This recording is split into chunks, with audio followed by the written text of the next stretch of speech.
No Jumper, coolest podcast in the world. And today I'm sitting down with a South Carolina resident who's making a lot of noise, and I believe you have a big future ahead of you. Yeah.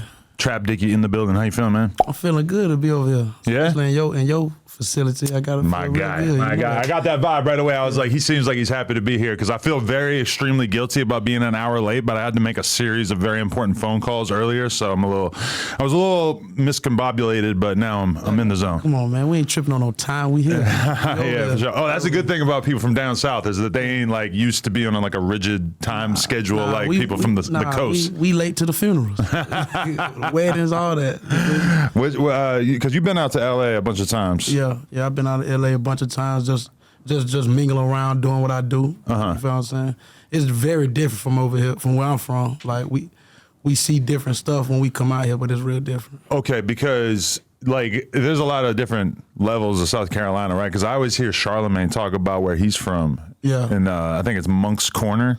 It's like he describes it as like the most remote place, barely fucking anybody from there. So is where you're from, is it like that or is it a little more active? Nah, I'm gonna tell you the truth. Like Carolina's so spread out. Like like you ever heard of something called a hole in the wall? Oh yeah. Yeah, like that's where it's a bunch of holes in the walls in the Carolina area. Right. Like where I'm from, it ain't nothing but like 4,000 people in the population. And 30 minutes is another whole different county, but it's probably 6,000 people in that population. Well, y'all in a bigger city, it's like 30-minute drive is nothing. Y'all make that all the time. Right. It's probably like 7 miles, you feel what I'm saying? And that's why it blows our mind from a LA perspective when we realize how much fucking violence goes on in a lot of these down south states, because it's like everybody's so spread out that to us, it feels like people are killing each other because they're fucking stacked on top of each other. Like you gotta think about it. In the city, okay, like prime example, California. Wherever you go shop at Walmart or groceries, it's probably 5 of those stores in the same area. Where we from, it's one Walmart in that area. It's probably one high school in that area. Probably 3 gas stations open after 12. So it ain't like you ain't gonna see who you gonna see. It's a respect thing. That's why they say in Carolina it's more of a respect thing. Like when y'all hear the horn blow up here, y'all probably know it's a regular thing. When we hear the horn blow, it's, oh shit, who blowing the horn? What's going on? That is a good point, yeah, because it's like, even like I lived in Texas for a couple months, like in Austin, which granted Austin's like one of the most hectic ass cities in Texas, but it was definitely that kind of vibe where it's like when you'd be going to the bar or the club and that shit letting out, you realize like, oh, this is when everybody's seeing each other. So if there's gonna be some shit going on, it's probably gonna be an environment like that. They don't need to be around each other all the time as long as they get around each other once in a while. Yeah, that's all it is in the Carolinas. Like, trust and believe, you probably see, if you don't like him, you know where his mom stay, you know where his grandma stay. It's just that you from Carolina, you know his boundaries. We respect people, you feel what I'm saying? We respect others. Definitely. We live here, you feel what I'm saying? It ain't like we can't tear down one side of the city and go to the other side of the city. Like in New York, you can go from Brooklyn to Harlem to different cities. Like in Carolina, if you damage this city, the whole city know what you just done. So it's like, it's a respect thing. Nobody ain't gonna try to shoot at nobody with their grandma or nothing or their baby mama. We know when we gonna catch you. You know what I'm saying? But I always hear about that from like people in the mafia or people from Chicago and the whole drill scene and everything, that they'll be like, it used to be like you didn't start some shit with somebody when they were with their kid or when they were with their grandma, et cetera. And like they always end up saying that shit just goes away as time goes by, where when the mafia shit gets more extreme, all of a sudden people getting blown down with their grandma next to them and shit, It's like I can't tell you about, like I never seen that type of thing, like mafia shit. Like, but like all I can talk about is Carolina, you feel what I'm saying? That's what I know about. Like we big on respect. Like, a lot of people, I ain't gonna say we ignorant to a lot of shit, but we ignorant to a lot of situations. Like we not the last to catch on, but we damn sure ain't the first. You feel what I'm saying? So it be stuff like that. Like we feel like makes the major part of the streets, of the living, this way. Like you know better than that shit. Like you can't do that. Like why we gonna go to his mama house? His mama and all them there. Like right. Mutual respect. Yeah, it's mutual respect for the parents. Right. All right, so I got 2 new things that we're doing. Number 1, on Tuesdays, after we do the No Jumper show, we're gonna be streaming your music after that. So hit nojumper.com, check out the music promotions tab, tap in if you wanna get your songs played after the Tuesday show. And then also, if you wanna do a performance video at the store on Melrose, we do have some availabilities. So hit up josh@nojumper.com. Yes, just hit the email and we'll get back to you. Thank you. So what kind of environment did you grow up in? You had both of your parents as a kid? Nah, when I was, I ain't gonna lie, my mom had me like 14, 15. Right. My dad died at 17, so as soon as he had me, he passed. And like, I wouldn't say I grew up in a bad environment, but the community was bad. But I lived with my grandparents, so you know, grandma's boys, like, you feel what I'm saying? Grandmas take care of their kids most likely. They the older, you feel what I'm saying? So I can't say I jumped head first in the streets. Like, I just was in the streets. So what do you think sort of led you in that direction? Were you more of a normal kid at first? Yeah, I could say yeah, but being traumatized, like, you got to think about it growing up when your parent or something get killed or something like that, you feel me? That was my motive, like, to be in the streets. Like, my dad died from the streets. Like, you got people in the streets for no damn reason. Like, you got people who be hustling, trying to be street niggas. Like, you ain't got to be in the streets to hustle. Wait, but so you're saying that you grew up knowing what happened to your dad, and that really impacted how you went about shit? Yeah, damn right. Right. Like I said, my dad, he died at 17, but he also was the preacher's son. You feel what I'm saying? So, the preacher's son and everything like that. So that's another thing. Like, big community. He also was a police officer. My granddaddy was a police officer. So for his son to get killed at 17. Selling drugs and all that, it's like I say, it's a community thing. So it's like a big impact on their lives, definitely on my life. Were you his only son? Yeah, I'm his only son. He had me young, so of course, only son. So that would really have me focused. Like, okay, I'm gonna make sure I do what I got to in the streets to make sure his name stay alive. But, you know, at the risk of saying too much, but like, are there rivalries like where you're from in terms of street shit between like that have been passed down for generations? Like the same people don't get along as time goes by? We don't like I just said in Carolina, it's a respect thing, so it's never a color banging thing. Like, you got people, nobody don't gang bang really. It's just like neighborhoods. Neighborhood thing. You got this neighborhood stays on this side of town. This neighborhood stays on this side of town. So like you said, it's rivals passed down like from generation to generation. It's interesting because like I feel like California's less like that because the gang shit been around for so long that you could have somebody like go choose to be from a hood that is not the actual place that they're from. But then you go to like Chicago, it's like O Block is O Block. You ain't O Block unless you grew up in O Block. Like it's very unlikely. Like you're basically just gonna be from where you're from. Yeah, like that's the Carolina thing. Like how they say you might. I said in the song, like, I got a cousin who blood, a brother who Crip, and a cousin who GD. I think I said like that. Like, it don't matter what gang you in. Like, if you over here, you over here. Like, of course people go other cities because grandmas and stuff stay over there, but mostly wherever you from and you hang out, that's what you represent. So you don't have to be in no gang. Like, a lot of us don't gang bang. We just on our side of town. Right. So we might rep with majority rep, but it's a town thing. It's a block thing. That's one thing that I hate is like sometimes I'll be interviewing a rapper and they'll be from a very dangerous neighborhood or whatever, but it's obvious to me that they're choosing to go in a different direction. They're trying to keep it positive. They're trying to like not diss their enemies, etc. But you know that they're still a fucking target for whoever they don't get along with. Like, no matter how much he's trying to be the change that he wants to see in the world and trying to be positive and all that shit, that if they catch him the wrong way, that he's a symbol to them of that neighborhood. So it don't matter if you're trying to be positive. You know, a lot of this shit is so bloodthirsty that shit don't matter. And that shit can be kind of scary, just knowing that even if somebody really tries to change, there's people who won't give a for a fact, it's like that everywhere though, man.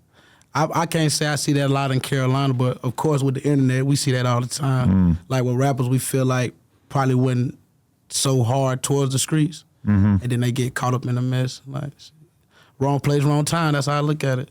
Wrong place, wrong time. So did your mom try to guide you in the direction of like being a good kid and trying to like really keep you on the right path? Or nah, like I say, I'm not gonna say my mom wasn't there, but I lived with my grandparents all my life. Okay. Like when my dad died, my mom still was in high school. You feel what I'm saying? Yeah, because she's really young, right? You know what I'm saying? She was still in high school, so I was living with my grandparents. I ain't gonna say she steered me wrong or right, but mom always did what she did. Like, you feel what I'm saying? She came through when she was supposed to. She made the birthdays. She made the games. Like, I ain't gonna say, nah, my mom wasn't no bad mom. She was young. She wasn't no bad mom. Right. Because what's the age difference? You said that she's like your best friend because you like hang out with her on some regular shit. Yeah, huh? my mom my first shows, my mom at the club taking money from the door. My last show even sold out, my mama in the booth with me. You feel what I'm saying? Like, my mama ain't that older than me. She only 14, 15 years older than me. So that makes my granddad not that older than me. You'll see my granddaddy in the club with me. Right. You know what I'm saying? On her side. So it's like, I'm really about my family. I make sure my family tight. That's my main thing. Dude, that makes a huge difference because like my mom is like, 33 years older than me. Yeah. So that's just like she never been like the hot mom. I never had to think about one of my friends saying like, damn, your mom look good or some shit. I'm sure you probably dealt with that kind of shit. Like that shit never was an impact on me. So I guess I kind of got lucky in that way. Nah, I ain't gonna lie to you. Like you just said, like my mom, my best friend type stuff. So of course I might be, when I would be at her house, I might be smoking in the living room, and my friend like, damn, your mom let you smoke in the living room? Right. Well, your mom's smoking too because she's like only a little older than you. Yeah. So when she stopped smoking, it was like all right, your friends know what I used to do, but cut it out, go to your room type stuff. So it was like, my mom always been cool. She always been cool. She'd be rough on the little ones, but when it came to me, it was like, he's straight. So, okay, you were always wilding or you were doing good in school at the same time? Or? I ain't never been wilding. Like, oh, really? Hell no. Wilding ain't, to me, wilding is when you get caught. Okay, to me, I'm saying wilding like acting out in school, like being a chatterbox and getting suspended, shit like that. I'm not talking about like really wilding. Nah, my grandma whoops my ass. You really? Feel me? Okay. Like, I get beatings, you feel me? Like, that's what goes on. Like, of course I get in trouble in school. I'm who I was, get suspended, but man, I'm getting an ass whooping every day. I go home from getting in trouble. I know, like, hell nah, like grade wise, hell nah, I ain't play that. Like, I knew, like, to me, fun was at school. When I got suspended, I'll be home. I don't even see the same girls that I used to see every day at school. So it was like, what was the point of getting suspended? Like, I'm trying to be where the girls at. And when I started woo and like clientele at school, like, what the hell? I don't see the point of getting kicked out of school. Definitely. I'm trying to be at school where it's going down at. See, I never had that perspective. As a kid, I always just wanted to be out of school so I could do whatever I wanted to do. But then once I graduated school, I realized like, oh, there's never going to be another time in my life where I'm surrounded by this many girls, as well as like, people that, once you get out of school, you start arranging yourself in society by like who's friends with who's got certain things in common. But when you're in high school, you're just around everybody. And after that shit never comes back. Because even college, if you go to college, it's more, these are the people who can actually afford to go to college or have an interest in learning, et cetera. But when you're in high school, that's when the poor kids, the rich kids, everybody is all coming together, Yeah, man, I love school, bro. I ain't gonna lie to y'all. I think probably after like the 4th grade was when I stopped getting in serious trouble at school. When I was like, man, hell no, I can't keep getting suspended. I'm getting in more trouble being suspended at the crib than am I out going to school. So it was like, I'd rather just take my one ass beating coming from school from getting in trouble than being suspended all the time and getting in trouble. Hell no. Definitely. So were you always like obsessed with music, or what was the role of music in your life? To be honest, like a lot of people know I speak on it a lot. My brother actually is the rapper. Right. Like, he's the one. He had a viral freestyle from Famous Animal. Oh, really? Like, he's the truth. Where's Famous Animals located? Memphis. Oh, Memphis. okay. He out there in Memphis. Like, he really doing his thing. But they've had a bunch of huge freestyles over the years. For a fact. But that what really got me rapping. Like, he's originally, like I say, he's my mother's child too. So he's originally he was in the hood every day. So it'd be hard to convince him to take the route of, man, get out the hood, let's do some music. He in the hood every day. So I can't kind of convince him to take it serious, but he's way talented. He's way, to me, you feel what I'm saying? He's way better. His impact to the streets is a different prospect from what I do. So it was like that what really got me into doing it. When I seen him slacking at certain levels, I be like, nah, I could do it too, nigga. So I thought it'll, motivate him, and that what it do. Like when I do something, he'll try to double back to still show the streets like he still can do it. Right, but then you kind of ended up taking center stage. Like when did you feel like you kind of? He ended up going to prison. He ended up going to the federal system. And when he went there, that's when I actually kind of full throttle, like took it serious. Like he locked up, so I started basically riding his wave. You feel me? My little brother, I rode his wave till it popped off. You feel me? Until it popped off, and like everybody already knew I was in the streets because I'm his big brother. You feel what I'm saying? So it was like it kind of went to a whole nother level. Okay, so you were actually looking up to him even though he was younger than you. Yeah. How big a difference in age was it? 3 years. I'm 3 years older than my brother. Yeah. Okay, and he was always was he like the plug or was he just doing a little bit? Nah, I ain't gonna say the plug. Like I say in Hartsville, it's only like 4,000 to 7,000 people. Like this. He didn't take the route I did, you feel what I'm saying? So school was never the option. Like he's outside of school, he's in the streets. I remember him playing ball against an old head, and the old head was like, ain't you got school tomorrow? He like, hell no. Nah. And I got school tomorrow. I'm like, damn, this nigga, my little brother grown as hell. So it was like, I can't say he was a plug type. He was just a street nigga, like a real life street nigga going hood to hood that they know. Did you approach him and tell him that you wanted to get in the game, or did he kind of put you on inherently? Fun fact, real story. I booked a studio session for this dude, man, and he ain't show up. He ain't show up. He ain't. So you were trying to keep him on the right path in terms of music. Yeah, damn right. Like, cause I knew, like being realistic, like I knew he had what he needed to back him. I was gonna back him fully, like 100%. Whatever we need to do, whatever we need to go viral. If we need to beat a nigga up in the club, we need to do anything. He knew I was gonna do it. Like I was gonna take it to that extent, to taking him to that next level. So when I seen him slacking, like I said, I booked a studio session. He ain't come. I'm like, fuck it. I'm about to spit something in here, and I went to. My people was like, that shit sound pretty good. Like you really can do it too. Like you think so? Like yeah. Kept going with it. So it was like, if he ain't go to the studio, I'm going. It was more of a, if you ain't going, I'm gonna force you to go. Right. Like, I go pay, come do this song. And if you don't come, now we back at mama house fussing. Nigga, why you ain't come to the studio? So what did they end up catching him for? He went from for firearms, being real convicted felon with the firearm. Okay. Like I say, bro was a street baby. So he had been through the juvenile system. All that back and forth, you feel me? Convicted felon with a firearm, you feel me? So. Yeah, because you're describing where you're from as being like a small town type vibe. So are the cops on your ass? Does it feel like the cops are like super into everybody's business? Yeah, like it's levels of power in the country. You got to think about it. Once you get to a certain level, you can control certain things. But once you the main target, the police ain't playing with you. Like they come to see about you. And we in the country, so rules can be broken. Rules can be broken. So, like, in the country downright, police on you. If you making noise,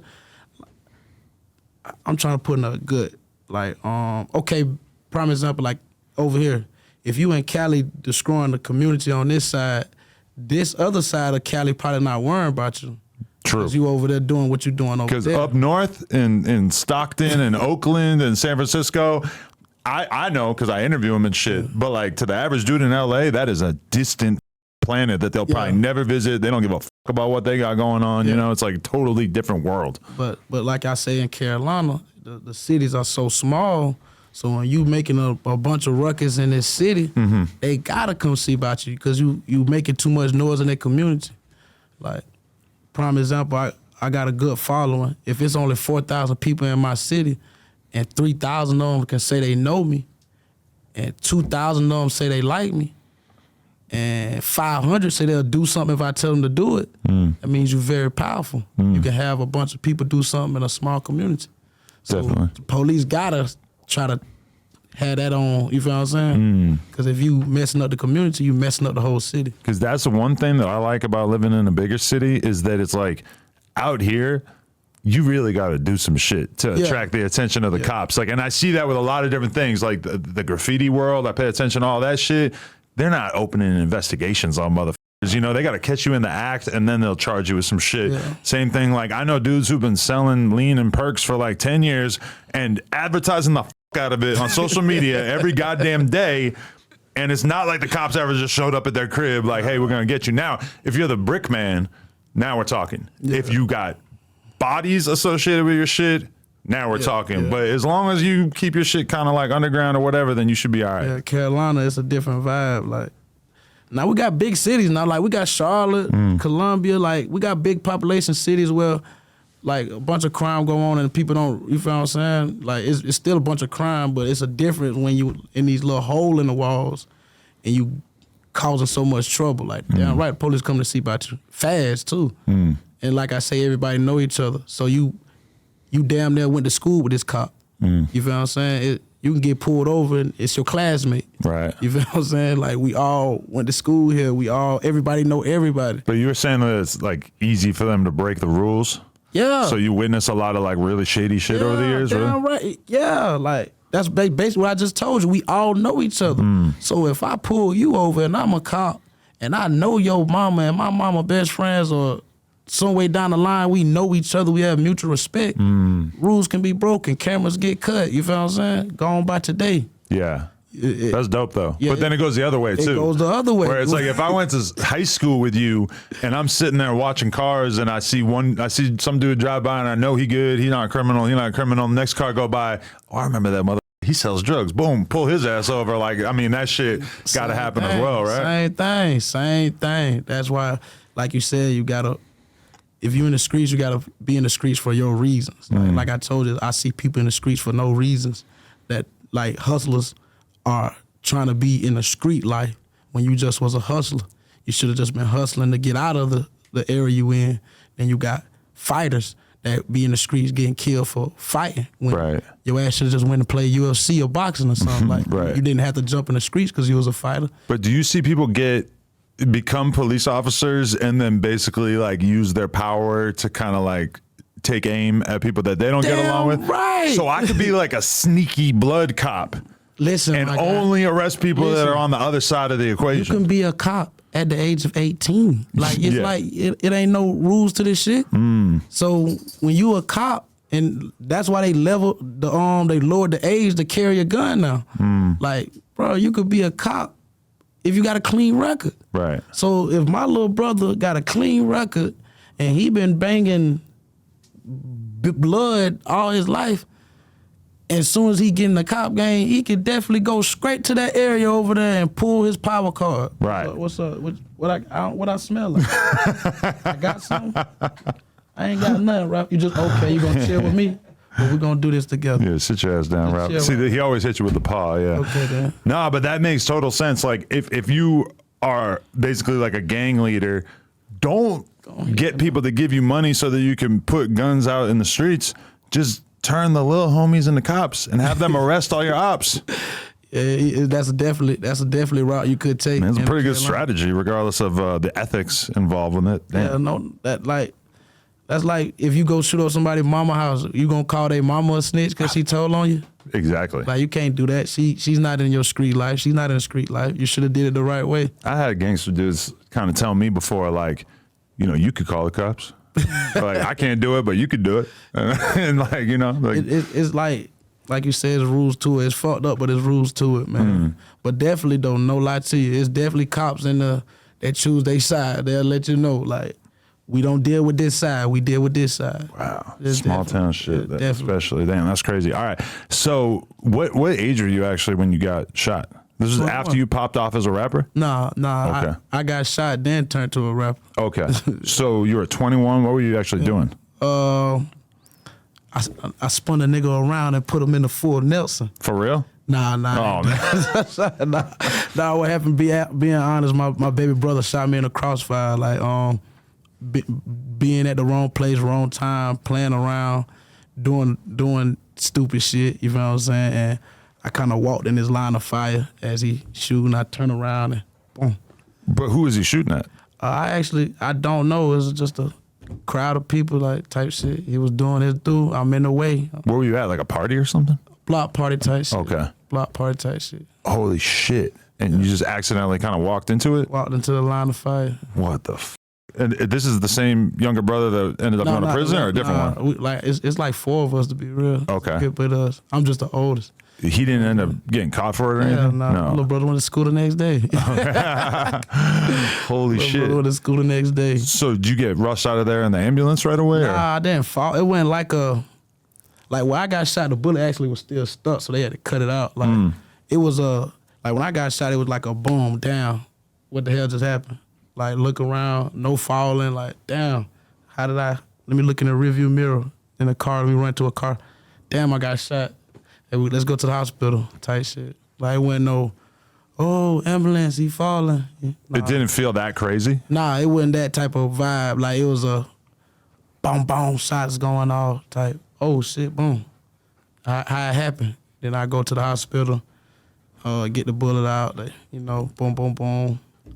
Like, And so you realized that your eye was fucked up right away, or? Nah, to be honest, my eye didn't start getting fucked up till actually later down the line. Okay, right, because you didn't go to the doctor's visits. I didn't go to no doctor visits. That shit was, being shot wasn't traumatizing. Going to the doctors and all that shit, like insurance, bills, and that was the traumatizing part. Really? Like when I got shot, it was like a boom, damn, what just happened? Like oh man, you at the wrong place, wrong time, playing around, and look at you.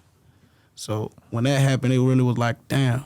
I didn't lose conscious. I didn't fall. I didn't have a headache or nothing. It was just like a lesson learned. Like all right, now you see what's going on. You done been out here long enough. Now you felt the fire. So what you gonna do? Holy shit, dude, that's crazy. Yeah, that's how that was. But like going to the hospital, that's the traumatizing part. That's so you were just like young and crazy enough that you just didn't even give a fuck about following up on the appointments and shit? I'm telling you, it was traumatizing. Like going to the doctor, then if the insurance run out this type of at this time of the month, I might have to bring my money with me to pay for this. And it's like I ain't had the money then. My granddaddy trying to get me to keep going. I'm like, bro, I'm tired of riding 2-3 hours with you. I can't smoke. I'm to the point now, if they tell me I ain't finna die, it's over with. I ain't going to no more appointments. So you a real rapper. Like, no, I ain't driving for 2 hours to where I can't smoke weed just to get my fucking eye fixed. Yeah, like, man, come on, man. I feel it, though. I asked them straight up, like, if this not gonna kill me, I could come back later for it. Like, shit. Like, it was my first scar. Like, to be real, my first scar in the streets. Like, you feel what I'm saying? My first broken bone type shit. Like, boom, I got a war room. Like, if it ain't gonna kill me, shit, let's keep this going. I gotta get back to making some money. Were you insecure about the eye shit at first? Hell no. I got a cousin who was born with a messed up eye. Okay. Like, so it was like, my eye wasn't lazy at first. So it was more of a, you doing this to yourself thing. Like, I'm not worrying about it. And I was already somebody before I even got shot. So it was like, it really, to me, it makes people recognize me faster now. Right. Like, it even helped me get to where I'm at right here. Yeah, no lie. Because when I first watched your video for the one song that was blowing up, I was like, it made me more curious about you. Yeah, like, to just see that you had clearly been through some shit. Yeah, like, you got to think about, a lot of people ain't never seen nobody that actually got shot in the face and still be, you feel what I'm saying, communicating all that. Right. Like, a lot of people don't see that. You feel me? Most people that get shot in the face or head, they gone, or they got a dysfunction or something really going on with them. You feel what I'm saying? All I got from it was a lazy eye that probably can be fixed if I go pay for it. Oh, really? So that's still an option? Yeah, like, I never been to the doctor. Really? So you just don't even know what the official prognosis would be? Yeah, like, I remember what they told me. It was just damage to the retina, whatever it is. The retina, yeah. Retina, whatever. So I was on, if it ain't gonna kill me, maybe I can get it fixed later. Like, right. What if I would've got it fixed and then I wouldn't have been, like, so recognizable? Like, I know. Like, that's what I feel like. I feel like it done helped me out so much. Right, yeah, maybe down the road or something. I've seen that a lot of times over the years, though. Like, I remember Danny Brown, the rapper, blew up. He had all fucked up teeth, made him, like, super recognizable. Think about, like, Playboy Cardi, got a big-ass, like, birthmark on his face. ASAP Yams had this big birthmark on his face, and that to a lot of people, that just kind of makes you stand out. And I think a lot of people see that and they realize, like, oh, this person has the confidence to not give a about something that they know that if they were dealing with it, they'd probably be hella, you know? If I cared, I would have threw shades on before I came here or to the other place. Right? Like, you gotta think about it. What am I afraid to say? I got shot. Like, a lot of people, it's crazy. You got people that died from getting shot, then you got people that's dying to get shot. Like, they just want to feel it. Like, ooh, they want to be so gangster to get shot and survive. Do you think a lot of people like want to feel that? And what's so crazy? These kids so damn crazy now. They really want to. They want to feel it so bad they'll shoot themselves. Like, you got people shooting themselves now, playing with guns, shooting themselves. Like, really cheddar bobbing themselves. Yeah, it is the kind of thing where like a rapper or like a public figure will just wear that shit like a fucking badge of honor if they've been shot. Just like they just take that to the grave. Like, that's just the most illest shit that they ever been through. Yeah, even though, but then also now a lot of times when I do an interview with like a drill rapper or a street rapper, it used to be that people would like brag about how many dead homies they got. Like, it's this cool thing. Now I have a lot of people who deny it and will be like, you know, our side, we didn't really take too many losses, you know, like my side, we only lost like one person. Them other dudes, they got like 30 of them dudes died, like rah. And I'm just like, this shit is really taking a turn, because people used to be like really proud of like saying how many they had lost, you know? Yeah, I mean, shit, man. It's the power of the internet, man. Like, I feel like the internet did it. The internet did a lot of stuff. Like, it took a lot of fun out of music and a lot of shit. The internet changed the game. Like, just think about how many rappers wouldn't be here if it wasn't for the internet. No, like, 100%. For real, think about it. Like, back in the day, it was that, hey, listen to this. If it ain't hard, throw the shit out. It's good and bad, because somebody like you is able to make a name for yourself off the internet in a way that, like, in a prior generation, even in like 2014 or something, you probably would have needed to get signed by like a Rick Ross or a Yo Gotti or whoever in order for anybody to give a fuck about you. And now you can kind of do that work on your own, you know? You could do it off the internet, but I'm not gonna put myself in that box or say something like that, because I actually feel like if I was rapping back then, I would be farther than where I'm at. Like, off the strength of my music sound different from a lot of people. I got my own sound, but the checking out of who he really is, because you know everybody do their background check when they hear a rapper, who he at, where he from.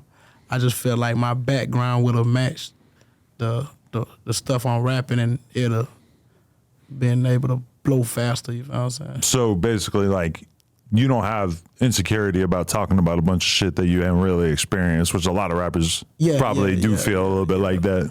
Yeah, like, I have no problem. It probably certain stuff I won't speak on, but it's like, me being as who I am, like, what I'm rapping about is really going on, it's really happening.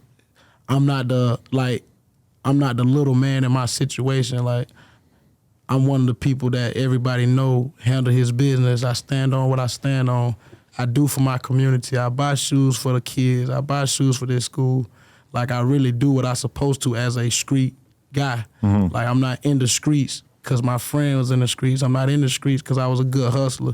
You know what I'm saying? I'm in it because this is what I wanted to do. This is what I knew I was going to do once I got to a certain age. Does it feel like your city and the people around there are like proud of you, proud of the fact that you've been able to make it this far? Is like they're looking at you like the one who's going to kind of put the rest of the country on to what your lifestyle's like? Man, I felt the mayor of my town proud of me. Like, everybody proud of me. Like, that's dope. They see what's going on. They see me change. You got to look at it. Some of these cops was there when they locked me up for my murder charge. Yeah, I was thinking about the cops, is that the cops are probably like a lot of the same people that are giving you a hard time who now got to admit, like, hey, we're happy to see you winning. They love me. You got to think about it. I went to jail.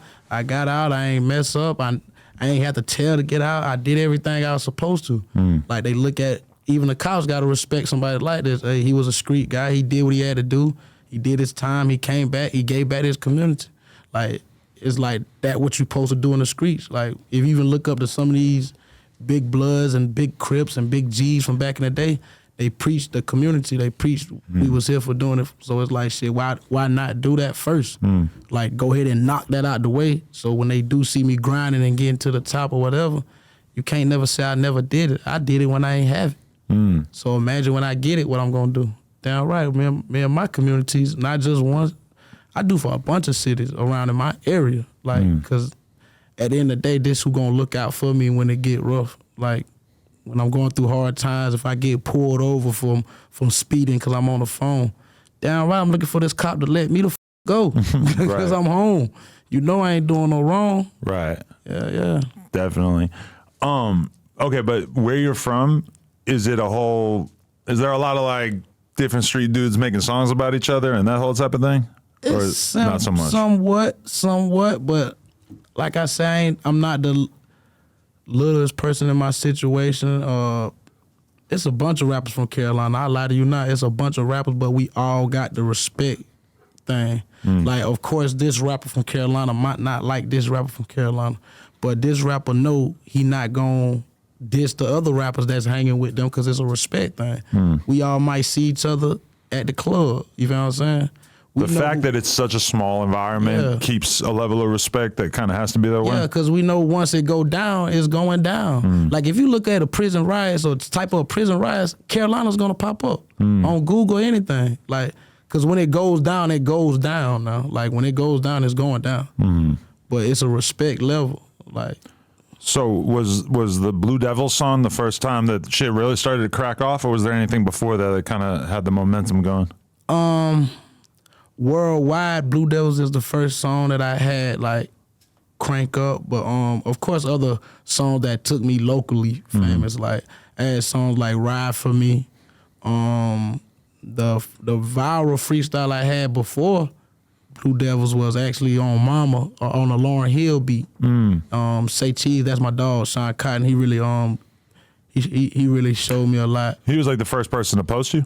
Yeah, Shawn Cotton definitely was the first person to post me back then. Like, he believed in me back then. Yeah. Shawn Cotton believed in me the whole ride from getting shot to going to jail to coming home on the charges, the whole thing, the whole 9 yards. What did he try to sign you? Nah, he ain't even tried to sign me. It was more of he wanted to sign me, and then he came and actually seen me and then realized, like, I don't have to sign this guy. Like, this is my little brother type shit. I don't even want you in that type of thing.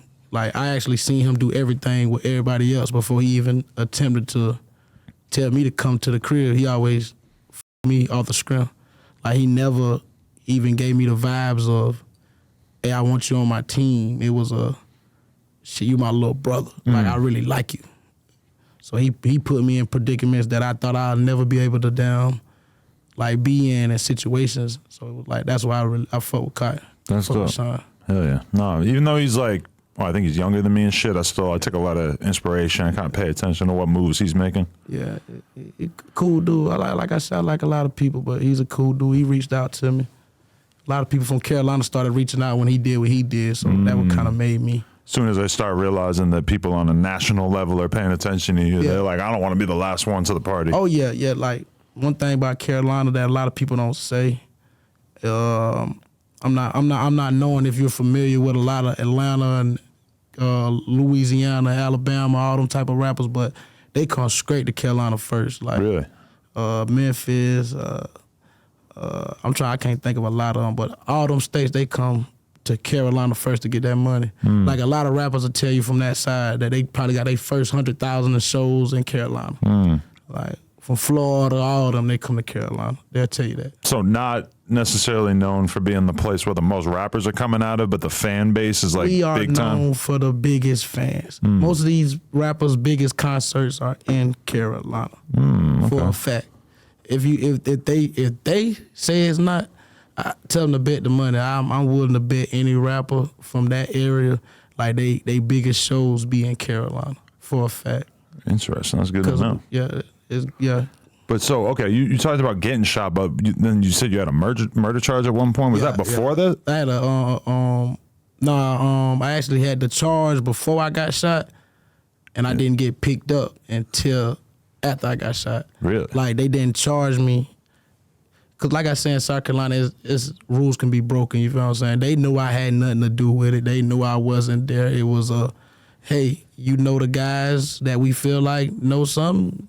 Come on, let's lock you up and see if you a fool. So the situation they tried to charge you with you weren't even there? Hell no. Okay. I went nowhere near the scene. It was they break rules like that. Like I'm telling you, like, To me, I think it's smarter to do that if you're a cop. Like, if they really want somebody to tell, like, we're not going to come pick you up because you did it. We probably think you won't tell. Go talk to everybody else. Yeah, go pick up somebody else and see if Scare the shit out of your mom, get her talking. Yeah, let's go. I mean, like, yeah, you know, it's not pretty, but that probably works. That work faster, you feel me? Yeah, because if they go straight to you, you're going to try to, like, plug all the leaks around you. You're going to tell your mom, hey, you got to say that on Thursday night I was doing this, etc. But if they hit your mom first, she might get scared, and I don't know. I said it in a song called "Simple." I was like, they locked my sister up for murder. I told her keep it silent. I pay the bill. Like, my partner had got in some trouble. They locked my sister up for murder before they even went and got him. Off the strength of, if we get her, she'll tell. But you feel me? It was like, that was a viral thing I said in my song. Like, nigga, you don't say nothing. I'm coming to get you whenever you get your bond. Damn, okay, that makes sense. But so you ended up beating it? Like, it was no big deal? Yeah, they ended up dropping the charges off the strength of, they already knew I had nothing to do with it. It was just how they call it, a tactic, scare tactic type thing. So did you have to, like when you first started rapping though, was that, like, what about getting shot made you decide that you wanted to really, like, go hard with the rapping shit? Shit, all eyes was on me. Like, it was they already knew who I was. You know what I'm saying? And it wasn't like I got shot by anybody that was trying to hurt me or anything. So it was like a all eyes on me moment. R.I.P. to Tupac. All eyes on me. They looking, so I want to give them a show. Everybody looking, they want to see what I look like. When I first got shot, I didn't just pop out rapping. I actually put an eye patch on. So it was like everybody started seeing me with the eye patch. So I just went to full rapping mode. And when I started rapping, it was like, take the eye patch off.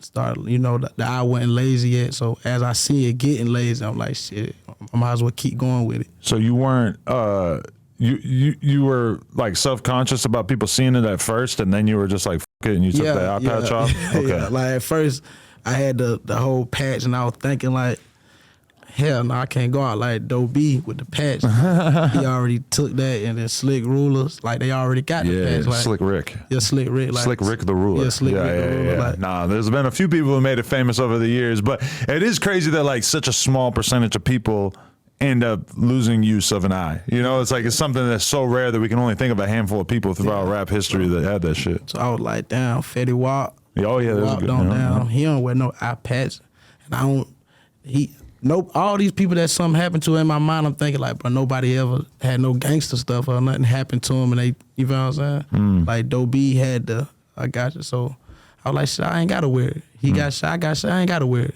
I could talk about it. Right, definitely. So, okay, one name that I kept hearing you reference was NoFace NoName. Yeah.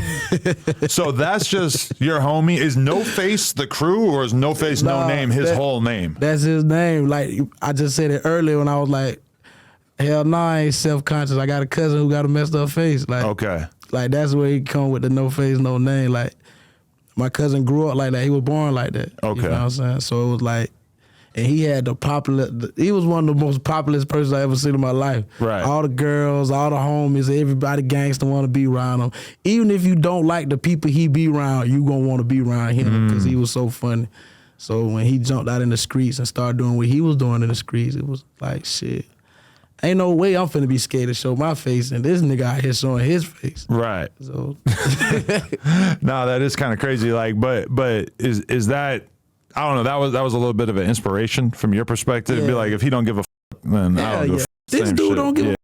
I know I ain't as ugly as him. So I was just on some shit. But that's like one of the closest members of your crew and everything? Yeah, like, he's like one of your closest friends? That's my first cousin. Like, first cousin. Like, I ain't gonna lie, his mom, my mom's sisters.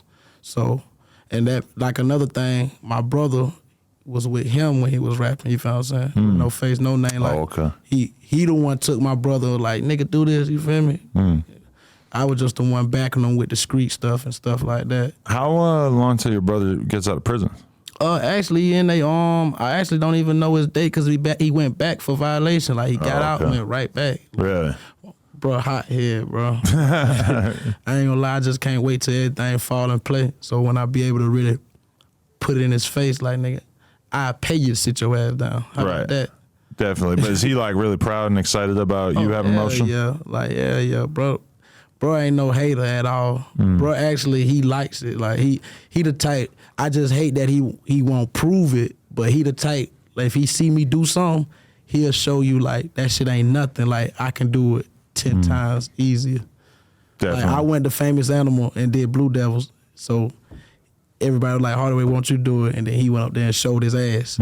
So it's like, bro, he gonna show up anytime. Definitely. Yeah, like, do you consider yourself more of a rapper or a hustler? Like, do you look at what you're doing with rap as like you just love making music and you love the art of it, or is it more like you just were gonna find a way out the hood one way or another? Yeah, this is definitely hustling. Like this is definitely hustling. Like it wasn't no growing up wanting to be a rapper, got raps written back at the crib as a child, or got my shit bumping in the crib or my old raps. Nah, this is definitely hustling. Like I looked at it as if all these guys can spit this street stuff and probably never been through it, never actually had to be on the other side of trial, or not, like a lot of these rappers probably never seen nobody that got life in 5 and 25 to life. So it's like, I know I can do this. I know I can rap what I've been through and what my people's going through and get it to the street guys, like, cause we actually really lived it. So it was like, when I heard how the music was going and I'm watching my brother spit it and I'm hearing him saying the stuff that we doing and everybody's like, ooh, I'm like, man, I know I can do it. We talking about the real stuff. Definitely. So, oh yeah, I wanted to ask this. On like a lot of your songs, I don't know if it's a producer drop or whatever, but it says IMix Nation for real on like a ton of the songs. Is that the producer drop or is that like your shit? That's the engineer. Like I ain't gonna lie, okay. IMix Nation is he's the Carolina GOAT. Man, there's so many people that's from Carolina, but he's the one. Oh really? IMix Nation, he records the biggest artists from Black Zach, the Tip T. Shout out Black Zach. I ain't thought about him in a minute. Yeah. That's like that's another thing. All of us are near each other. Okay. Like Tip T, all the Carolina people, Rennie Rucci, all us know each other. Oh, Rennie Rucci. All us know each other. My heart. She's such a babe, bro. I've been feeling her forever. I've been trying to get her to do an interview forever too. Yeah, like all of us, we know each other. So it's like, it's a mutual thing. Like everybody see each other, everybody grinding, everybody hustling. So it's like Nation really puts people together. Really? IMix Nation is the engineer that if you want to meet other people, like you got to go there. Like shout out to my bro Frank De Niro. He was the real one that put IMix Nation and me together. Swear to God, like I never did. Once again, I'm looking out for my brother. Frank De Niro tell me to come to IMix Nation for the first time. I take my little brother. I'm like, you go. Right. You do the rapping in IMix Nation. Because we knew it was big. Okay. We knew if we get the Nation, we're going to be able to see all the other rappers that come through. Wow, that's dope. That's really like, good to know. yeah, like there's back in always the day. like lesser known pieces of the puzzle that are like holding together like smaller scenes all over the country and shit, you know? Who that was like back in, I don't know what that studio is in New York where everybody will go to. Like you might see Busta Rhymes in here one day. You might see Method Man or whoever. Like it was that studio. Wherever Pac got shot at, everybody was going there. Yeah, fuck, I can't remember, but yeah, I can't think of that either. But no, that's dope. Like, but I feel like now the mentality is a little different where nobody wants to all be at the same studio. Nah, hell, nah, that shit. It's a little recording the Airbnbs and stuff. Now. Yeah. Now it's different, right? Airbnbs, but back then, like that's the vibe, and that's the vibe Nation try to keep alive. Okay. Like I might come in there, hey Trap, I got an artist from such and such and such. He buzzing, he doing good. Hey, go ahead and boom, boom, boom. You feel me? We from Carolina. Right. We ain't worrying about him charging no feature or nothing. Okay, boom, knock it down. Boom, boom, boom. Like, that's how it works. Like, oh, Trap, Black Zach left a feature in here for you. Go ahead and knock that. Boom, boom, boom. Like, that's how it go. Because you was introduced to Nation. You feel what I'm saying? IMix Nation for real. He mix it for real. Like, he's the true finder of the Carolina music in my eyes. You feel me? There's nobody, like you said, you even catch it. IMix Nation for real. Right. So when you listen to a lot of these other Carolina artists, you're going to hear it. Well, hey, that's the point. For people who don't understand why producers or engineers put their drop on shit, it's like it kind of gets into people's heads to a certain point where you might end up just talking about them on a podcast for 5 minutes. That shit worked in the long run. Yeah, that's my dog, though. He really did that. He put things together. So, okay, like that song and the freestyle and everything, they kind of blow up. what do you start doing with that momentum? Like in terms of moving around, like have you signed or have you just like entertained the labels? I entertain a bunch of labels. I go see a bunch of people. I ain't gonna lie, I've seen so many people and they all tell me the same thing. They give me the same options, you know, they tell me the truth. Like, I think when they meet me and realize like, yo, this guy's so humble, this guy's so dedicated, I really think they just tell me the real truth. They tell me the real side, like, hey, look, this is what we want to do. If you're not with it, we cool with it. We don't even want to do you dirty. Because you got to think about it, like I said, it ain't like I got a bigger person in my situation. So it's like they start to feel it once we get to talking and chilling and, okay, this dude might be a real one. So it's like nobody wants to be known for fucking up a good guy or fucking over a good guy, you feel what I'm saying? No, yeah, even in the music business, it's like, there's a lot of people who will just treat the engineer like shit, treat the publicist like shit, be a dickhead to the labels or whatever. And like, if you're really like cranking out popping music, then yeah, a lot of people will give you some leeway in that regard. But at the same time, like if you're a nice person, I mean, that'll take you so fucking far in terms of the people in the building at the record labels wanting to see you win and shit. Yeah, like that'd be my thing. Like I ain't gonna lie, I'm looking to get in a situation, but how it's going is like my money's growing, everything is growing a little bigger. So I'm just really just steady going door to door.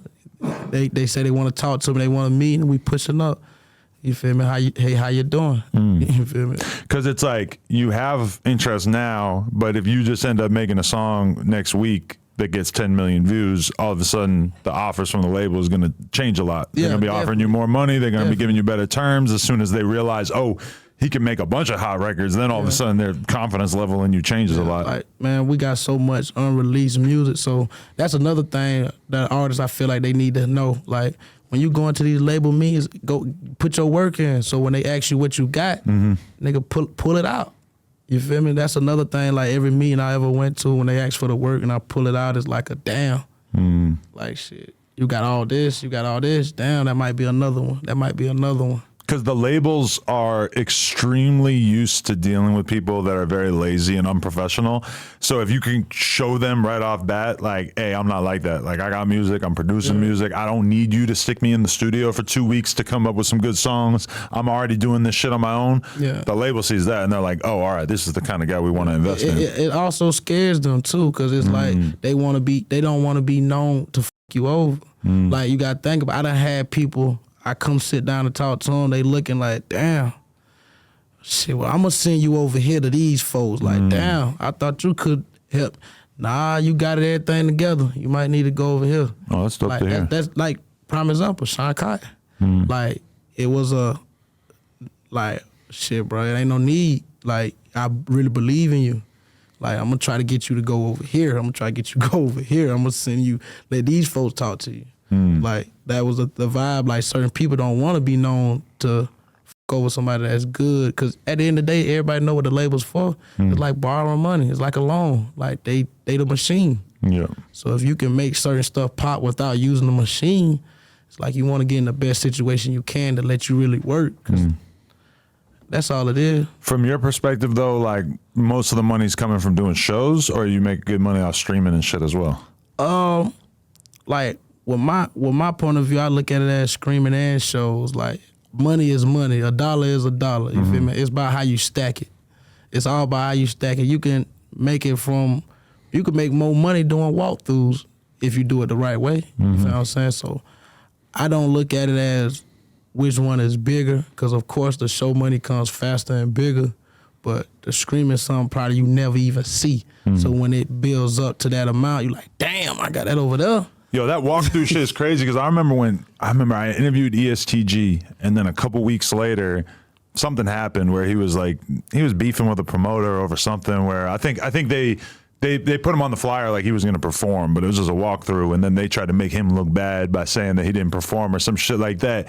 And I'm looking at, he's posting the paperwork, and I'm like, he got $25K for a fucking walkthrough, and this is like beginning of his career, like when he first started popping off. And I'm like realizing, like, if he's getting 25K, I can't even imagine what a lot of people are getting, or never mind what he's getting for a show. Like, that kind of put it in perspective for me of how much money you can make, even just fucking with the clubs and the smaller shows in the down south, you know? Yeah, like that's the thing about it. Like, man, And a lot of people get lost in it. Like a lot of people that come from nothing get lost in it. Like you could be doing this right here, doing shows and this right here, then the next day it's gone. So it's like with me, I don't play around with the promoters. Like I tell rappers that too. Don't play around with them. If they pays you, give them they drop as soon as they pay you. Like go ahead and make their shit easier. You know what I'm saying? Make life for them easier. So when you go to get your other back end, it ain't like they don't want to give it to you. They'll love to, even if the show flop, they'll love to give it to you because you did everything they asked. Like shit, you did this, you did that. I can't be mad. You feel what I'm saying? I've heard that from a few people over the years saying that like certain artists will succeed by when they're doing like the Chitlin circuit or whatever, like get your rate and get them used to paying you like a good solid rate. But when you start to blow up or whatever, don't necessarily like put all this pressure on them trying to get an extra 5, 10K out of them. Like show them love because they fucked with you in the first place. And then they'll keep booking you even after the initial wave of hype kind of fell off, you know? After one promoter book you, telling you about the other promoter. After they book you, they're telling you about it. And then some promoters, if you do what you're supposed to, they'll even lie for you. They're, oh yeah, man, he was doing this outstanding. The nigga came with only such and such amount of people. I ain't lose $1. Right. Like it's all about making ends meet in the rap game. No, definitely. For real, relationships and making ends meet. Who's the craziest person that's reached out to you since you started popping off?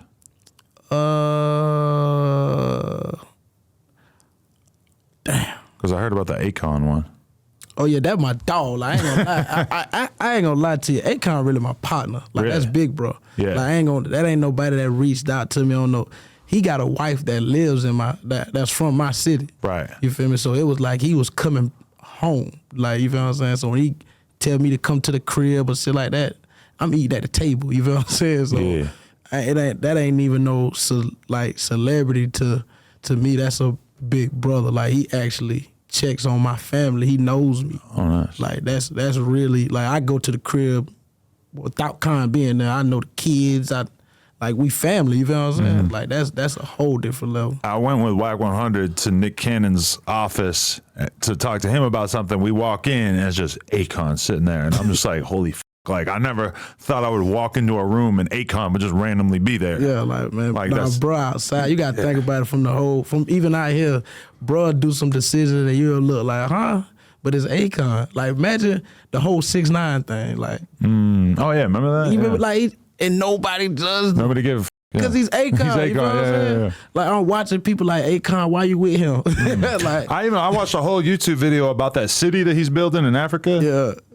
I'll be honest, the YouTube video did not make it look like that good of an idea or like it's going very well. I don't give a f***. I would never, that's Akon. Like he just, like, he it's got a Akon, different bro. status. I ain't judging you. I don't give a f*** what happened What with you that say, city. bro. You can say, come on, bro. My man got good hair, whatever it came from. You can't stop him. Like he's a king at what he does. Yeah, I don't know exactly what Akon is doing with his lineup, but he got like the cleanest.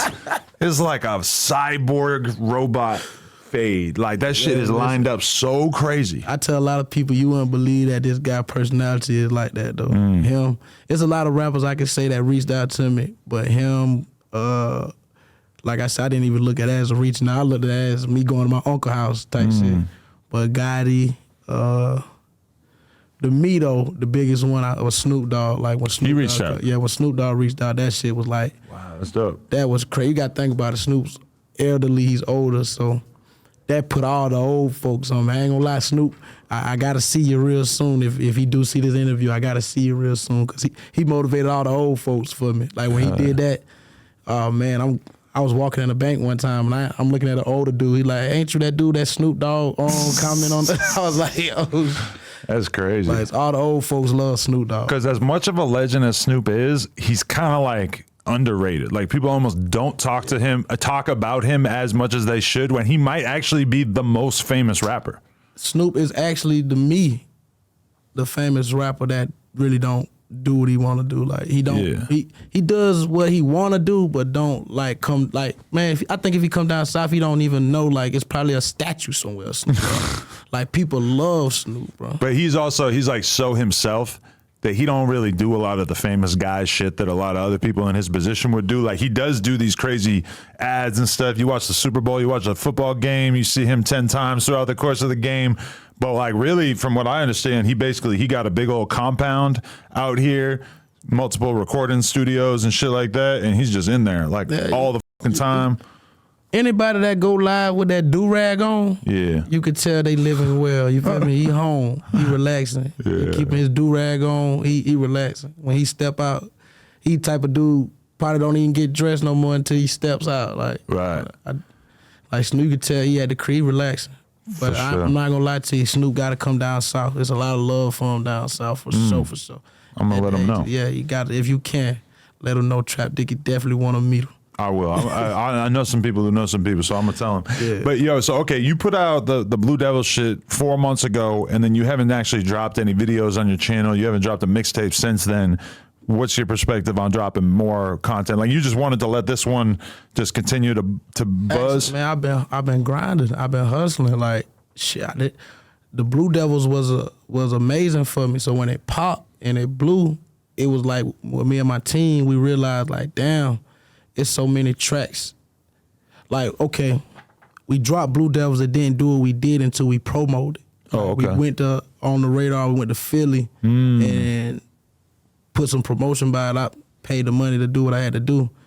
And Famous Animal too, I went to Famous Animal, paid them the money. So the freestyle didn't catch until they actually seen the On the Radar and it boom. So it kind of made me like, damn, I really got to get my money up. Really, because when I did Blue Devils, I ain't gonna say I was broke, but I was, you feel me, street living, you feel me, hustling, doing what I was doing. So when I first started seeing the money and I'm like, damn, I gotta pay these dudes for features and stuff. But that is crazy that the On the Radar shit and the Famous Animals type shit or all that On the Block, the hanging mic shit, like all of that stuff can make or break a career at this point. Yeah, that's insane. It's the internet. That's what I'm saying. Like the song been out. The song was out like 8 months ago. But when I did the On the Radar and it caught, it was like, damn, run the promo behind it. Go to Famous Animal. Go here. Shit, now we gotta shoot the video. You feel what I'm saying? Like, it was a whole different perspective. Like, how we gonna shoot the video? What to do? Like, it was a lot of things. So now it's like, when I drop that, I don't wanna come half-stepping. Like, I want to be able to say, yeah, I did this, I did this, I did this. And, like, the shit costs. Right. I mean, the shit costs. That's why a lot of people sign, I feel like, to help them back them. So that's the hardest part about it, like, really standing down, grinding, getting where you want to be. For sure. Pop out. So do you have a plan right now in terms of dropping new music or in terms of dropping a project? Oh, yeah, I ain't going to lie to you. It's finna get real spooky. Like, it's finna get real... Like rappers I ain't gonna lie, with all the beef going on, rappers gotta rap now. So it's like from my perspective, this is what I'm finna do. I'm finna change it up for the street niggas. Like I'm really preaching to them. I'm the preacher grandson. I'm really giving them the sauce of being in the streets. Like, so I feel like when this tape drop, all the real street guys, the real ones, they gonna recognize and hear what I'm saying and seeing like, yeah, this dude ain't playing. Like, he's really one of us. If it is some rappers out there that's really done been through it or been in the streets, they gonna salute me. They gonna, you can't deny it. Whatever I'm saying, you know, you gotta go through it a certain way to say it. A lot of these people ain't never been through what I've been through, so I know it's gonna catch certain ears and it's gonna shake them. The one and the people I got on this tape, like the features I done paid for, this shit is crazy. Who you got? Some people. Oh yeah? You're gonna keep it low for now? Keep it low. I'm gonna keep it low, but I got some people. I got some big names. Way bigger than my names. No, I like people who are down to like reinvest into their career, because it's like a lot of the more successful artists I know are the ones who make money off streaming and shows and shit, and will just double down and reinvest into features from big artists. But then those artists actually f with them, and they are able to kind of like build their career from there. And like that to me is like a really like smart way of kind of handling the feature thing. I feel like the best thing that people don't do, the best thing that people should do is invest in yourself and book and do features. I understand some of these artists will just get your money and do what they do with the feature, but I feel like that's the best thing, because you never know what going through another artist's mind or what he got on his heart. He might want to take you with him, you feel what I'm saying? Type shit like. Because if you, just hypothetically, if you bought a Gucci Mane feature and you actually get around Gucci Mane, I feel like Gucci Mane gonna f with you. I feel like he gonna try to sign you. Of course, like that's the YTP Fat. He's a little bit he's younger than me. He's a little bit younger than me, but as you can see, the Rod Wave thing, how him and Rod Wave actually got together, and Rod, I'm not knowing, I don't know the situation, so I'm not speaking of no. I'm just, I don't know if YTB Fat had to pay for a tour show or anything, but I can guarantee you didn't have to pay it over and over. Like Rod actually got him with him. They rolling dice in the back. You feel what I'm saying? And that's another artist that actually reached out to me, like YTB Fat. He reached out to me all the time. Oh, yeah. Every time he come to Carolina, hey, where you at? Like, so it's stuff like that I feel like artists should do. Like, if you see this guy, if you got the money or you know somebody that want to help you, pay him for a feature. I don't give a damn if you pay him just to talk on your shit. Just pay the man. And you will never know where it go from paying that person. Yeah. Yeah, you got to invest in yourself. You'll never know. I see it on our Instagram. Sometimes somebody will pay us to post a story, and then I'll see it posted on 10 different accounts. They didn't pay, but they all saw it on our shit and thought it was real, or like real news or whatever, and then they all posted, and I'm like, damn, that motherfucker just got his money worth because it didn't just get posted on ours. It got posted on all this other shit too. Think about it, man. You could pay you to post it, and as soon as you post it, could have been records posted it, then this person posted. Like, so it's like you gotta pay for it. But the best thing is that there's like another platform that, like, I don't want to make it sound too serious, but it's kind of like our opps. And like just the other day, somebody paid for a post, and then I seen them post it for free. And I didn't say nothing, but I was just like, you stupid motherfuckers. Yeah. But hey, you know. That's how it goes, man. It's the internet, man. That's how it goes. For sure. Yeah, man, I feel like you got a huge career ahead of you. Like, you just got the personality, you got the music, you got the energy. I think people are going to really want to get behind you and support you and all that shit, man. I tell everybody, if you ain't been to the South, come to the South, man. Come to that Carolina lifestyle. I might have to. Yeah, you got to. It's hard to slow down now, I ain't gonna lie. It's easy to speed up. It's hard to slow down, but you'll love it, man. Man, I'm going to bring an Adderall with me. I ain't slowing down. I'm going to go hard in Carolina. Nah, you ain't want to go hard. You got to think about the streets even turn small. The streets turn smaller. Like, it's only going this way and that way. I mean, that way. Like, it's only 2 lanes, so you're going to want to slow your ass down. All right, I'll slow it down. You know how y'all drive 90 and all that? Oh, yeah. Not a good idea out there. Nah, hell nah. Do the speed limit. You got a Waffle House in your town? Yeah, we got Waffle House, Huddle House. We got the late night. Then I'll feel comfortable because I spent a lot of time in the Waffle Houses throughout my life, you know? Yeah, we got all that type of stuff, man. Carolina, I'm telling you, man, it's the best thing to go through, man. For sure. A lot of people just don't want to say it, but they need to tell that shit, like, the truth. One thing I can say, these new artists, they saying it, though. Hell yeah. Like Bossman D-Lo, they said it. They let them know, like, nigga, Carolina's what going on. They show love, get to Carolina, so I'm rocking with them for putting us on there. Wait, you said something about doing On the Radar in Philly, but then you also have a song called Philadelphia. Like, what's your relationship with Philadelphia? To be honest, my mom and them from Philly. Like, my on my mama's side. Like, my daddy's side is from Carolina. He the one that passed early, but my mama's side, they from up north. Like, my granddaddy from Philly, my mom, my aunts, NoFace NoName, his brothers, all them, they Philly guys. Like, they just moved down south. Definitely. Like, auntie still got baby daddies in Philly. You feel what I'm saying? Like, you with any the music coming out of Philly right now? Damn right. I ain't gonna lie. Skrilla got me. Skrilla. Skrilla got me. I was gonna say y'all should do a song together, but I feel like you have very different vibes. Nah, I ain't gonna lie. Your shit a little bit more energetic. His shit is a little bit more morbid, but it's a Philly thing. Like, I love how Skrilla doing his thing though. He got the people recognizing Philly as a different type of status. You know about Mr. Disrespectful?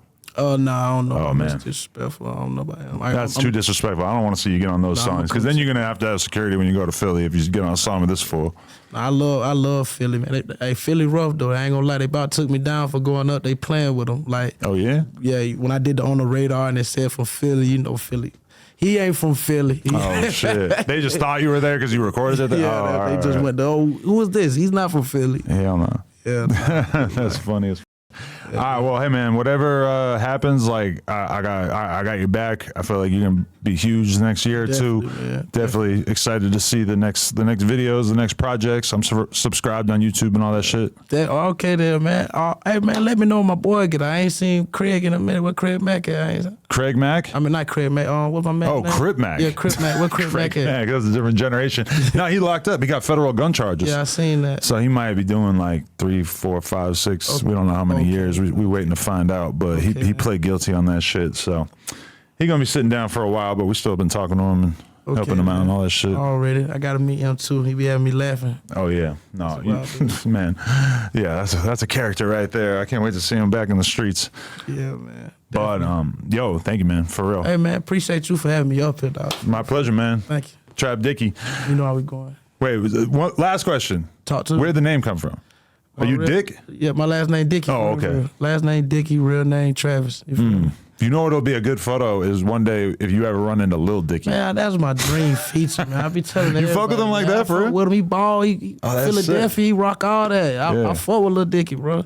He loves the area, that area. Hell yeah. You always see him in his Philadelphia jersey. Oh, okay. All that type of shit. Like he play ball. You watch his TV show? I used to. I seen the first season. I didn't catch the other seasons. I feel kind of guilty. I gotta watch that shit. I ain't gonna lie. I kind of slowed down watching my dog. Yeah. But yeah, that was when him and Chris Brown did that song. I was like, damn, I think he like regrets that song because he feels like it came off a little too racist and shit. I thought it was hilarious. Yeah, it was. I liked it. Yeah. I like Lil Dickey, you feel what I'm saying? Well, you're a real rap fan though. You got a full knowledge if you know about Lil Dickey as well. So that's good. That's good to know. I listen to the music. I feel like music is refreshing. It do what it do. Hey, you ever wear a pair of Dickies?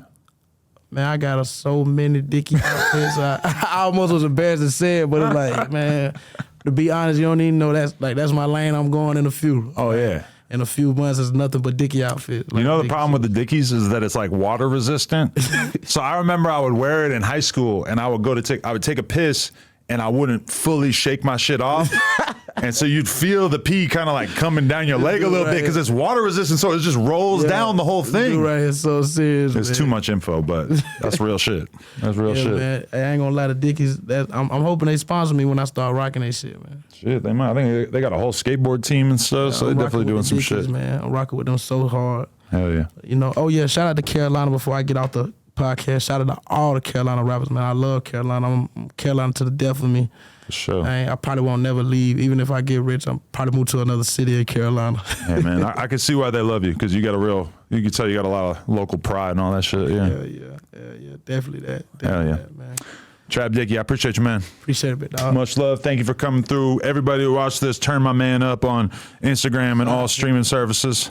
Definitely that. And keep doing what y'all doing. Turn on the Adam, man. Keep watching them, man. Hey. No jumper, we is not playing. Even for y'all that can't shoot basketball with no jumper, pay attention to no jumper. Appreciate it, yeah. Swish. No Jumper. Coolest podcast in the world. Check us out on YouTube, TikTok, Patreon, Instagram. Like, comment, subscribe. NoJumper.com if you want to support. We out.